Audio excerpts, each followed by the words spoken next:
Think you've seen it all?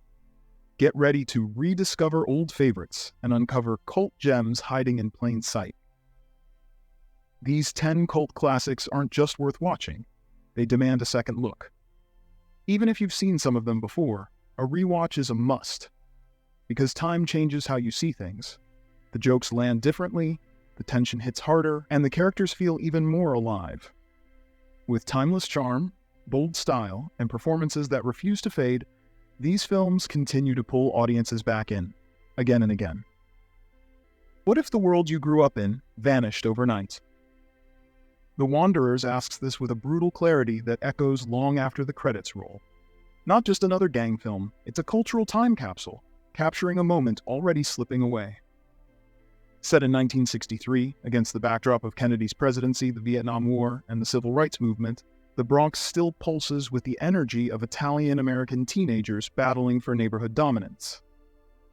Richie, Joey, Turkey, and Perry face rival gangs, the menacing Fordham Baldies and the Del Bombers, while chasing girls and avoiding the looming responsibilities of adulthood.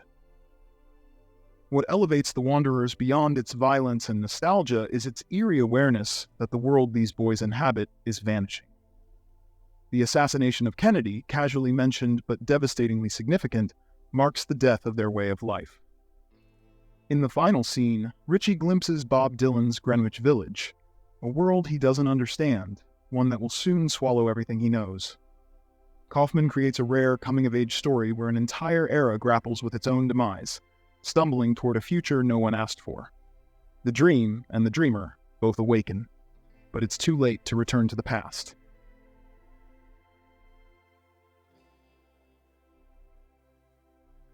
What happens when one bad choice echoes forever? Nicholas Winding Refn's raw debut Pusher answers with a merciless clarity that grabs you by the throat and never releases its grip. Frank, small-time drug dealer, big-time dreamer, operates in Copenhagen's underbelly with casual confidence until a police bust shatters his reality. Escaping arrest by dumping heroin worth 50,000 kroner into a lake, Frank now owes Serbian drug lord Milo money he doesn't have. And the clock is ticking. Shot with handheld cameras that follow Frank like predators stalking wounded prey, Refn creates claustrophobia so intense you'll find yourself gasping for air. The film's grainy 16mm texture feels like documentary footage accidentally capturing a man's disintegration in real time. Every desperate solution, borrowing money, stealing from friends, betraying partner Tani, only tightens the noose. Frank's face becomes a map of dawning horror, as he realizes there is no exit from this labyrinth of his own making. Released in 1996, Pusher arrived like a grenade in Danish cinema, introducing both Refn's uncompromising vision and Mads Mikkelsen in his first role. Its influence echoes through crime dramas globally, but the original retains a frightening authenticity no imitator has matched. What elevates Pusher to cult status isn't just its unflinching violence, but its refusal to romanticize criminality. Frank's week-long spiral pulls viewers into a vortex where each bad decision feels, terrifyingly, like the only choice available. When law and crime mirror each other, who's really in control? Nobody. And William Friedkin's 1985 masterpiece, To Live and Die in L.A., screams this truth through every frame of its pulsating, paranoid existence. Secret Service agent Richard Chance, William Peterson, hunts counterfeiter Rick Masters, Willem Dafoe, across a Los Angeles landscape that feels like an entirely different country than the Hollywood postcard version. The city breathes corruption through every pore, a concrete jungle where morality doesn't just bend, it shatters into jagged pieces that cut everyone who touches them. Chance's partner dies 3 days before retirement, naturally, triggering an obsession that transforms him into something indistinguishable from the criminal he hunts. The infamous wrong-way freeway chase, filmed guerrilla style without permits, mirrors Chance's spiritual trajectory, against traffic, against protocol, against humanity itself. Released during Reagan's Morning in America, Friedkin's film presents the ultimate rejection of 80s optimism, a neon noir where Wang Chung's synth soundtrack pulses beneath scenes of such moral bankruptcy that viewers become unwilling accomplices. Dafoe creates art while burning his own counterfeits, a haunting metaphor for how the film itself operates. Masters may print fake money, but Chance's badge is the ultimate counterfeit currency. The film's most disturbing revelation? Perhaps we're all counterfeiting something. Relationships, principles, justice, in a system where authenticity is the only thing that can't be manufactured.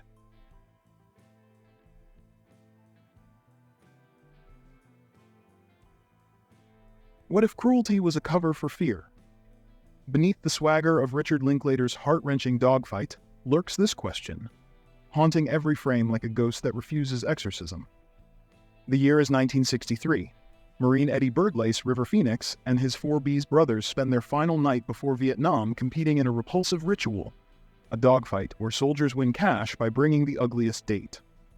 The casual cruelty stings with authenticity, these boys masking terror of impending war behind bravado that feels barely skin deep. Enter Rose, Lily Taylor. Awkward, earnest, impossibly genuine, a coffee shop waitress who writes folk songs and dreams beyond her reach. The collision between Eddie's manufactured masculinity and Rose's unflinching authenticity creates something electric and devastating in equal measure. What begins as exploitation transforms, slowly, painfully, into connection. Their night together unfolds across San Francisco streets that feel suspended between eras.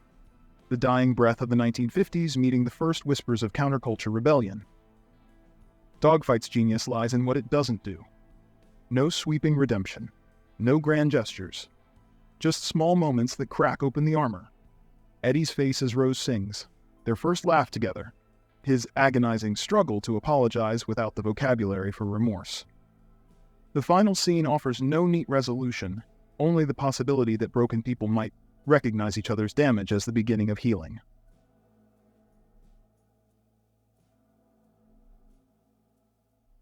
When survival is love's only currency, what remains when the money runs out? Sam Peckinpah's bullet-riddled romance doesn't just ask this question, it demands an answer with every desperate glance between Steve McQueen and Ally McGraw. Doc McCoy walks from prison into dusty Texas sunlight, his freedom purchased by his wife Carol's. Complicated negotiations with corrupt official Jack Benyon. The price of liberty? A bank robbery that spirals into chaos when Doc's assigned partners reveal their true colors in a spray of unexpected gunfire. Double-crossed and hunted, Doc and Carol flee toward Mexico with $500,000 and a growing trail of bodies. Their marriage, already fractured by the shadow of Carol's implied affair with Benyon, threatens to shatter completely under pressure that exposes every hairline crack in their foundation. What elevates The Getaway beyond crime thriller status is Peckinpah's relentless focus on the erosion of trust happening alongside the chase. Every motel room confrontation, every shared glance over a gun barrel becomes a silent referendum on their commitment. Carol's confession, "I needed you out," hangs between them like a bullet suspended in mid-flight. The final border crossing offers no neat resolution, just two damaged people choosing each other despite, or perhaps because of, the ugliness they've witnessed in themselves and each other. Their love doesn't conquer all. It merely outlasts everything trying to destroy it. What if death taught you how to live? Hal Ashby's 1971 masterpiece Harold and Maude doesn't just ask this question, it screams it through funeral parlors and stolen cars while Cat Stevens' soundtrack pulses like a heartbeat beneath the madness. Young Harold Chasen stages elaborate fake suicides, hangings, self-immolation, seppuku, not for attention, but as existential rebellion against his socialite mother's suffocating world. His macabre hobby leads him to funerals where he encounters Maude, a 79-year-old hurricane of humanity who steals cars, liberates trees from city streets, and approaches life with ferocious joy. Their unlikely friendship blossoms into something deeper, a romance that scandalized 1971 audiences, but reveals itself as the most honest relationship in cinema history. Two souls recognizing each other across impossible divides of age and outlook. Ashby crafts a visual language where death and life constantly overlap. Flowers bloom beside tombstones, blood-red sunsets give way to golden dawns. The film's genius lies in its refusal to resolve its contradictions. Harold's darkness and Maude's light don't cancel each other out. They create something entirely new. Released during Vietnam's darkest hours, Harold and Maude bombed spectacularly before finding its audience through midnight screenings.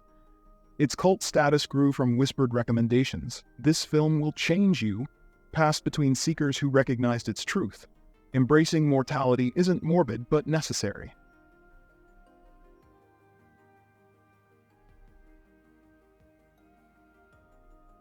What if adventure was the cure for loneliness? Romancing the Stone answers with a resounding machete swing through convention, creating a world where paperback fantasies collide with sweaty, dangerous reality.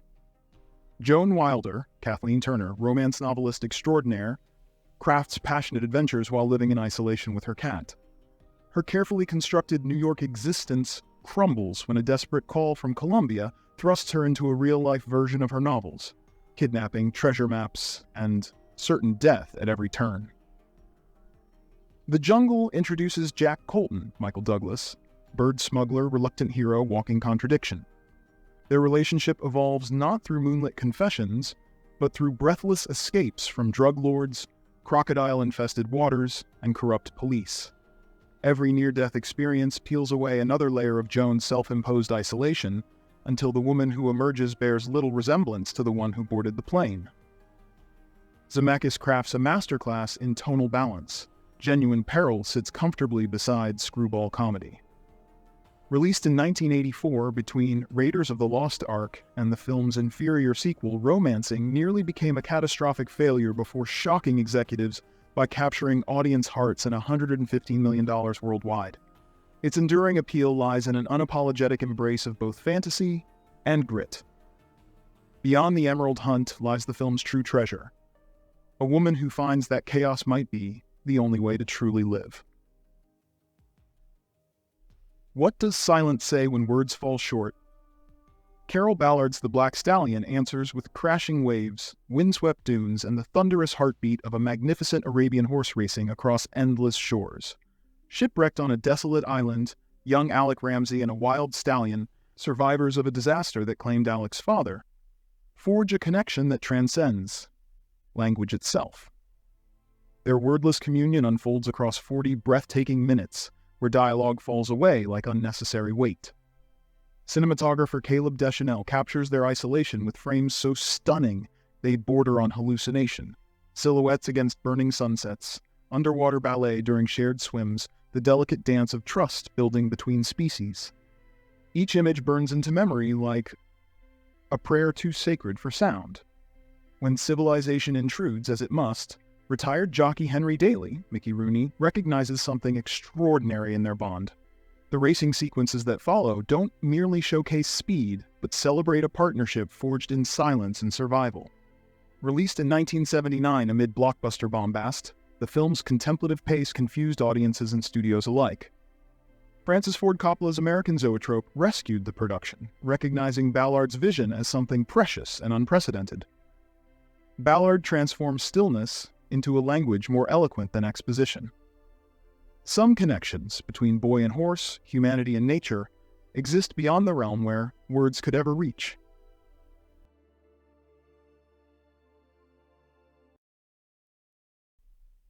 What does loyalty cost when power corrupts absolutely?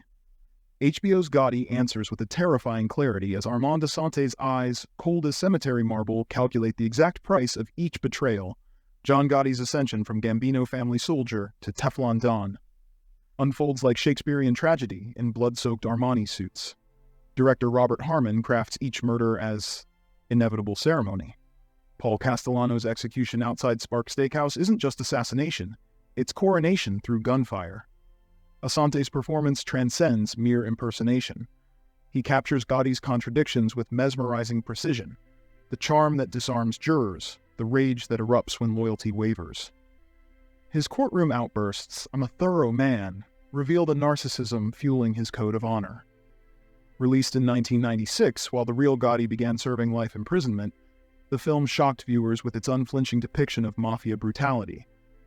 Critics praised its authenticity, while questioning its reluctance to fully condemn its subject, a tension that made it cult viewing among crime drama enthusiasts. William Forsythe's Sammy the Bull. Gravano provides the perfect counterpoint, a loyal lieutenant whose testimony ultimately destroys the Empire. Their final prison confrontation carries the weight of ancient bonds shattered. Gotti's legacy, built on fear enforced through fire, collapses under the weight of its own contradictions. What happens when comedy becomes justice? In the unlikeliest of places, a courtroom in rural Alabama, Vinny Gambini, played by Joe Pesci, a street-smart Brooklynite, becomes the wild-card underdog who outmaneuvers a system built on cold formalities. With his Bronx swagger clashing hilariously against the backdrop of backwoods politeness, Vinny's unorthodox methods shock the locals. But beneath the laughs, Vinny's heart and instinct prove to be game changers, thanks to his relentless dedication and the sharp wit of his lawyer brain. Ralph Macchio shines as Billy Gambini, Vinny's cousin, whose wrongful arrest sets the story in motion. Marisa Tomei brings charm and cleverness as Vinny's fiancée, Mona Lisa, who helps Vinny prepare for the trial. Fred Gwynne, in his final film role, steals the show as Judge Chamberlain Haller, whose deadpan delivery and bewildered reactions add to the hilarity. The film sneaks in a deep respect for intelligence in unexpected places, showcasing how Vinny's street smarts outwit the prosecution's polished arguments, led by prosecutor Burton L. Wilkins, played by Lane Smith. The contrast between Vinny's big city bravado and the folksy Alabama courtroom becomes a catalyst for both humor and triumph, a symbol of unconventional justice. These 10 incredible cult classics aren't just movies, they're experiences, each one offering something unforgettable, whether it's a gut punch of emotion, a twist on the familiar, or a glimpse into the rawest parts of human nature. They've withstood the test of time and still managed to leave us thinking long after the credits roll. So what's your favorite cult classic? Drop your thoughts in the comments below. I'd love to hear what movie keeps you coming back.